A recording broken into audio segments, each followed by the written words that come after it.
안녕하세요. 안전한 배달을 허용하자는 알고리즘이라는 주제의 발제를 맡은 박수민입니다. 저는 지금 현재 플랫폼 음식 배달에 관한 논문을 준비하고 있고, 이 과정에서 현장 참여를 하거나 인터뷰를 통해서 이제 배달 노동자들의 경험을 듣고 있습니다. 그래서 제가 이제 보고 들은 것을 토대로 좀 더 구체적인 배달 노동자의 안전과 플랫폼에 대해서 말씀을 드리고자 합니다. 그래서 저는 오늘 크게 세 가지 말씀을 드릴 텐데요. 이제 배달 과정에서의 안전이란 게 과연 무엇인가? 그다음에 이런 안전과 위험의 뒤에 있는 구조가 무엇인가? 그리고 마지막으로 어떠한 대안에 대한 모색들이 이루어지고 있는지를 소개드리는 것으로 얘기를 드리고자 합니다. 먼저 이제 배달 노동 과정에서의 안전이라고 얘기를 하면 사실 많은 분들이 이 도로 주행 중에 일어나는 사고를 생각하실 것 같아요. 근데 저는 사실 이 사고 이외에도 굉장히 다양한 재해가 있다라는 점을 먼저 강조하는 것으로 시작을 하고 싶습니다. 왜냐하면 이렇게 도로에서의 사고만을 강조하면 이걸 산재가 아니고 교통사고로 사실 축소해서 얘기를 할 수가 있는데, 배달 노동에는 운전만이 있는 것이 아니고 사실 굉장히 다양한 부분이 있습니다. 그리고 그 다양한 부분에서 여러 가지 위험이 있기 때문에 저는 이렇게 다양한 측면을 먼저 강조를 드리고 싶습니다. 이건 이제 작년 국감 자료에 나왔던 자료인데요. 이제 보시면 교통사고 외의 사고가 사실 더 많이 산재 승인 과정에 이제 산재 자료를 보면 교통사고 이외의 사고가 더 많은 것을 볼 수가 있습니다. 이게 무엇일까? 라는 걸 생각해 보시면 예를 들어 이런 걸 상상해 보시면 될 것 같습니다. 비가 오는 날, 다세대 주택, 그런데 이제 그 외부에 노출된 대리석 계단, 엄청 비가 젖어가지고 미끄럽겠죠. 근데 거기를 핸드폰을 보면서, 그리고 이제 시간에 쫓겨서 빠르게 달려서 내려가고 있는 배달 노동자. 정말 이제 이렇게 미끄러져서 낙상하는 사고를 비롯해서 이런 사고가 많습니다. 그래서 이제 도로주행 외에도 여러 가지 사고가 있다. 이런 점을 또 말씀드리고 싶고, 두 번째는 이제 질환이라는 측면을 우리가 또 생각을 해볼 수가 있습니다. 올해처럼 이제 폭염 같은 경우에는 배달 노동자 외에도 사실 많은 이동 노동자들이 공통적으로 노출이 되는 위험이라고 할 수 있습니다. 그래서 올해 같은 경우에 이렇게 심폐소생술을 받고 이렇게 무사히 위기를 넘기신 분이 있었다는 기사도 사실 있었고요. 근데 이제 두 번째로는 이제 만성 근골격계 질환에 대해서 말씀을 드리고 싶어요. 이제 교통사고 같은 경우에는 사실 일을 시작한 초기에 많이 일어납니다. 그런데 근골격계 질환 같은 경우에는 사실 일을 하면 할수록 통증과 충격이 누적이 되기 때문에 더 일을 하면 할수록 사실 생기는 부분이 있습니다. 그리고 이 오토바이 자체를 보시면 배달통이 위로 들어 올려서 뚜껑을 열게 되는 구조가 많이 있습니다. 이제 기본적으로 키가 작을수록 이제 어깨에 올리는 것 자체가 부담이 될 수 있겠죠. 그리고 최근에 마트 배달이 늘어나고 있거든요. 생필품, 예를 들어 물이라던가 액체 세제 같은 것들이 굉장히 무겁습니다. 그럼 이런 것들도 당연히 어깨에 부담을 가중시키게 됩니다.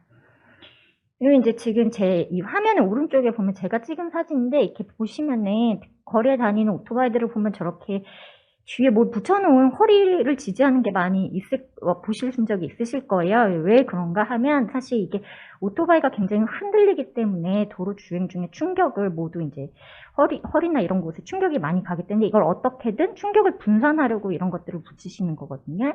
이런 만성 질환도 굉장히 많다라는 점을 이제 말씀을 드리고요. 그다음에 또 세 번째는 폭력에 대해서 말씀을 드리겠습니다. 이게 무슨 얘기인가 싶으실 텐데요. 사실 이게 한국과 외국의 사례가 약간은 다르기는 합니다. 외국은 지금 이제 배달 노동에 이주 노동자들이 많이 들어가 있고, 그러면서 이주 노동 이런 인종 문제와 관련해갖고 타겟팅에 대해서 폭력을 겪는 일이 굉장히 많아지고 있고, 그래서 여기에서 어떻게 노동자들을 보호할 것인가 이에 대한 요구가 늘어나고 있습니다. 근데 이제 한국에서도 그런 타겟팅한 폭력이 있긴 하지만 이보다는 저는 이제 한국의 특성을 이제 보자면 최근에 늘어나고 있는 사례 중에 하나가 이 경비 노동자와 배달 노동자들의 갈등입니다. 제가 이제 가져온 사례는 이 송도에서 있었던 일이고, 오토바이 출입을 금지하는 이제 아파트에서 그 노동자들 사이에 갈등이 이제 물리적 충격으로까지 비화를 했던 사건입니다. 그래서 이 배달 노동자 노조인 라이더 유니언에서 아파트 입주민 대표 회의에 이제 대화를 요청한 이런 사건들이 있었습니다. 이 사건 외에도 사실 많은 비슷한 사례들이 많이 벌어지고 있습니다. 이제 마지막으로 저는 이제 정신건강이라는 측면도 말씀을 드리고 싶어요. 왜냐면 사실 이 부분이 우리나라 산업보건안전에서 사실 많이 얘기가 안 되는 부분이지만 앞으로 더욱더 중요해질 수 있는 분야이기 때문에 꼭 말씀을 드리고 싶습니다. 먼저 이제 굉장히 시간에 쫓기고 그리고 이제 도로에서의 위험, 이제 사고의 위험에 노출되어 있기 때문에 불안 증세가 굉장히 불안감을 많이들 호소하십니다. 네, 뭐 꿈에서도 계속 사고를 당하는 꿈이라던가 뭐 쫓기는 듯한 느낌이라던가 이런 것들이 있고요. 그다음에 두 번째로는 이 혼자서 일하는 시간이 길기 때문에 고립감, 외로움을 느끼시는 분들이 많이 계세요. 근데 저는 이 부분을 강조하고 싶은 게 이건 비단 배달 노동자들만의 얘기가 아닙니다. 왜냐하면 이 사회 자동화가 늘어나면서 지금 아까 앞에서도 이제 키오스크 얘기가 많이 나왔는데요. 키오스크를 놓고 혼자서 가게를 운영하는 경우가 지금 늘어나고 있는데 이처럼 자동화가 늘어나면 혼자 일하는 사람들이 많아집니다. 그러면 그렇게 혼자 있는 시간이 길어지기 때문에 생기는 단절감, 그다음에 인적 어떤 사회적 자원의 감소 이런 부분들은 앞으로도 더 늘어날 수 있는 부분이기 때문에 반드시 더 많은 주목이 필요한 분야라고 생각을 합니다. 그래서 이렇게 다양한 부분에서의 이런 위험이나 안전을 다양하게 바라봐야 된다라는 말씀을 드렸는데요. 그렇다면 그 이유가 그 뒤에 있는 구조가 무엇일까? 사실 알고리즘만이라는 것으로는 얘기하기가 어렵고 저는 크게 이제 시장의 압력, 그 다음에 경제적인 압력, 그 다음에 어떤 기술적인 부분 이렇게 세 가지 측면에서 말씀을 드리고자 합니다. 시장의 압력을 보면 사실 10년 전에 배달 업계에서 피자 배달 업계에서 이제 30분 배달제가 폐지가 됐는데 지금은 30분이 그렇게 빠른 배달도 아니죠. 왜냐하면 마트 같은 걸 보면 이게 뭐 이 배달 애플을 켜갖고 마트 배달 같은 경우는 10분에서 15분 뭐 이런 얘기들까지 나오고 있잖아요. 그럼 30분이 이제 더 이상 빠르지가 않습니다. 그리고 이제 앱을 써보신 분들은 아시겠지만 끊임없이 소비자들에게 몇 분 만에 도착했다, 몇 분 안에 도착할 거다 이런 시간을 계속해서 알려줍니다. 그럼으로써 이 빠른 감각이라는 것을 소비자들이 경험하고 학습하고 그리고 이제 시간에 대한 감각을 계속해서 활성화시키는 거죠. 그리고 이제 마지막 화면을 보면 이게 소비자들이 평가를 할 수 있게 돼 있는 건데 사실 이게 고객 만족도라고 하기 애매한 부분이 노동에 대한 평가이고 이걸로 인해서 사실 어떤 페널티가 존재합니다. 그래서 일종의 인사평가죠. 그래서 이제 고객들이 이러한 굉장히 중요한 축으로 등장을 했고 그리고 고객들의 시간 감각이란 것이 굉장히 중요해졌고 이 속도 경쟁이 단순히 이제 빨리 배달을 해라가 아니고 사회 전체적인 어떤 시간의 속도, 시간의 감각을 굉장히 빠르게 만들어내고 있고 이러한 것들이 전체적인 시장의 압력으로 작용을 하고 있다라는 부분을 먼저 말씀을 드리겠습니다. 두 번째가 이제 경제적 인센티브인데요. 이 경제적 인센티브는 노동자들이 스스로 자기의 수입을 극대화하기 위해서 위험을 무릅쓰게 하는 그러한 원인입니다.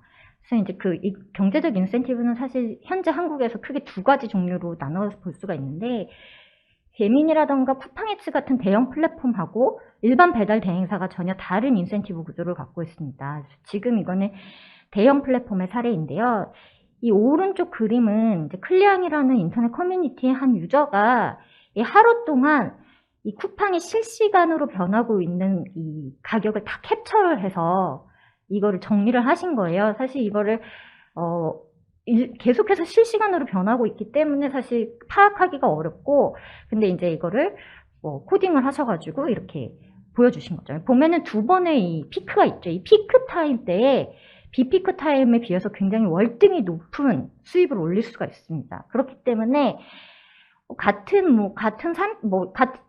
거리에 배달을 가게 되는데 비피크 타임 때 뭐 4,000원인데 피크 타임 때 10,000원이다. 그러면 당연히 피크 타임 때 더 열심히 벌어야겠죠. 이러한 경제적 인센티브 이렇기 때문에 이 피크 타임이라는 이 짧은 타임프레임 동안 더 많은 배달을 해야 된다라는 어떤 동기가 생깁니다. 그렇기 때문에 뭐 단건 배달이 더 안전할 수도 있고 뭐 이렇게 단건 배달이 뭐 경쟁 배차 같이 뭐 전투콜처럼 뭐 이렇게 달리면서 핸드폰에서 콜을 잡아야 되는 그런 압력은 덜 할 수 있지만 사실 이 언제 떨어질지 모르는 가격의 압박 속에서 최대한 이 가격이 올라가 있는 동안 더 많이 해야 된다라는 압박을 새롭게 만들어내고 있습니다. 두 번째는 일반 배달 대행인데요. 일반 배달 대행, 그러니까 한국의 배달 구조가 사실 지금 현재 크게 두 가지 구조로 나눠져 있습니다. 이 배민이라든가 쿠팡이츠 같은 대형 플랫폼이 있고, 그 다음에 이제 이 동네 음식 배달, 동네 음식점과 직접 위탁 계약을 맺은 일반 배달 대행들이 있습니다. 이 일반 배달 대행 같은 경우에는 단가가 시간에 따라서 그렇게 요동을 치는 그런 실시간 요금제가 아니고요. 단가가 그냥 계속해서 쭉 정해져 있습니다. 근데 이제 단가가 그 대형 플랫폼에 비해서 낮아서 평균적으로 이제 3,000원에서 시작을 하고, 거리가 이제 올라가면 여기에 따라서 거리 할증이 붙는 구조입니다. 근데 말씀드렸듯이 같은 동네에서 옆에 있는 사장님이시거든요. 그래서 이 피크 타임 때 콜을 제대로 빨리빨리 빼주지 않으면 다른 배달 대행사로 쉽게 넘어가실 수 있어요. 그렇기 때문에 사실 이 콜을 빨리 빼야 되는 거죠.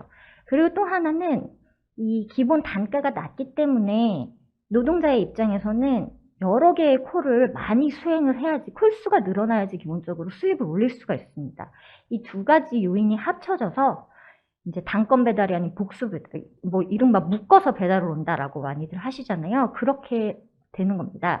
왜냐하면 단건 배달을 하면 뭐 1시간에 3개? 뭐 이 정도 3-4개를 한다. 뭐 많이 해서 다 3-4개를 한다라고 해갖고서는 사실 오토바이 보험료라던가 기름값을 떼고 나면은 사실 수입이 매우 낮아지게 됩니다. 그러니까 수입을 올리기 위해서, 그러니까 낮은 배달료를 유지하지만 그러나 배달은 많이 해야 되는 이 두 가지가 합쳐져서 나오는 것이 이런 묶어서 배달한다 혹은 복수 배차라고 얘기하는 것이고, 그럼 배달통이 여러 개를 한꺼번에 들고 달려야 되니까 당연히 하나가 늦어지면 뒤에가 줄줄이 늦어지게 되죠. 그러니까 하나라도 늦어지면 안 되겠는 어떤 그런 속도 압박을, 이런 압박을 다 가지고 이제 배달을 달리게 되는 그런 이러한 구조가 있습니다. 네, 마지막으로 이제 제가 기술과 실제 세계의 연결이라는 점을 말씀을 드릴 건데요. 이제 왼쪽에 보면 이것이 이 배달을 다 마치고 나면 이런 식으로 화면이 착착착 소비자의 화면이 뜨잖아요. 굉장히 스무스하게 착착착 진행이 되는 것 같지만 사실 이것이 실제 어떻게 진행이 되느냐는 여기에 전혀 나와 있지 않습니다. 노동이 실제 어떻게 이루어지는가가 나와 있지 않기 때문에 굉장히 스무스하게 진행된다라고 보일 수가 있다라고도 저는 생각을 합니다. 예를 들어서 이제 제가 뭐 대표적으로 요즘 많이 나오는 것이 배달 앱에서 이제 배달 거리를 안내할 때 직선으로 안내를 하는 거죠. 실제 경로와는 달리 직선으로 안내를 하게 되면 배달 거리도 훨씬 더 짧아지고 짧은 거리에 맞는 좀 타이트한 시간이 안내될 수 있겠죠.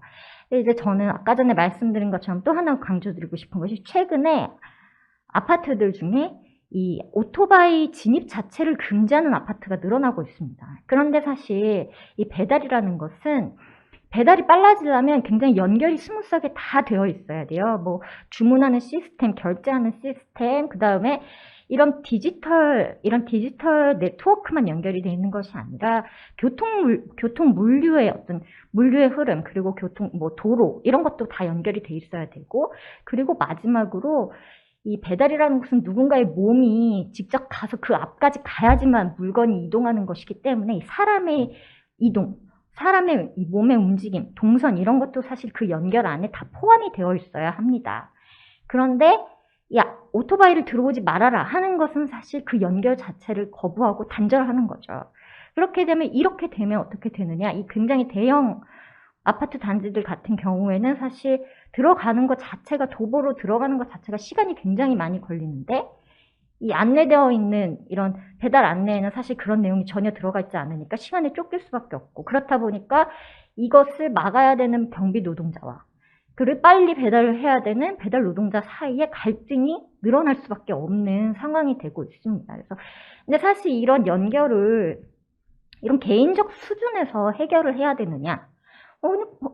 사실 이런 연결은 아까도 지금도 말씀드렸다시피 이런 교통체계도 있고 여러 가지 규제도 있고 이런 것들이 맞물려서 이루어지는 것이기 때문에 누군가 한 명이 개인적 수준에서 해결하는 것은 사실 한계가 있을 수밖에 없습니다. 이런 연결을 통해서 이러한 사업을 만들어내는 사람들, 혹은 이것을 통해 편의를 소비하는 사람들, 이런 모든 이런 경제 주체들이 이렇게 만나서 이것을 합의를 만들어내야지 이걸 노동하는 과정에서 임시 방편으로 임기응변으로 이것을 해결해라 라고 하는 것은 사실 조금 무리가 있고, 그렇다 보니까 이런 갈등, 심지어는 어떤 물리적 충돌까지 일어나고 있다라고 저는 말씀을 드리겠습니다.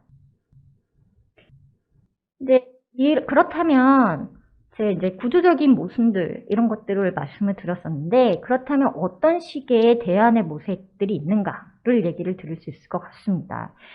근데 사실 우리나라가 배달 노동 자체는 굉장히 오래됐지만 플랫폼 노동은 사실 그렇게 오래되지는 않았거든요. 그렇기 때문에 이제 전 세계적으로 굉장히 다양한 플랫폼 노동을 보호하기 위해서는 다른 나라에서도 사실 앞서서 굉장히 많은 도전과 혹은 이제 모색의 흐름들이 있다라는 말씀을 먼저 드리고 싶고요. 그래서 크게 보면 기존에 있었던, 왜냐하면 노동자로서의 권리 혹은 어떤 사회보장제도 안에 편입을 해서 이들을 보호하자라는 흐름이 크게 하나가 있습니다. 그래서 플랫폼 노동자에 대한 보호라던가 산업보건법을 통해서 산업보건법을 확장해서 이들을 그 안에 편입을 해서 다시 이제 보호를 한다던가 이런 부분들이 있고, 이와 관련돼서는 사실 법원에서의 판결이 굉장히 많이 나오고 있는 상황입니다. 그리고 이제 한국에서도 관련된 법안들이 지금 계속해서 제출이 되고 있는 상황이기도 합니다. 이제 두 번째로는 그 가운데 호주와 한국에 있는 어떤 제도인데요. 이거는 한국에서는 화물운송 쪽에 있는 제도입니다. 그래서 안전운임제라고 해서 기본적으로 이 지금 시장에 의해서 가격이 결정된다라는 건 사실 계속해서 정말 바닥을 향한 경쟁이라고 얘기를 하거든요, 보통.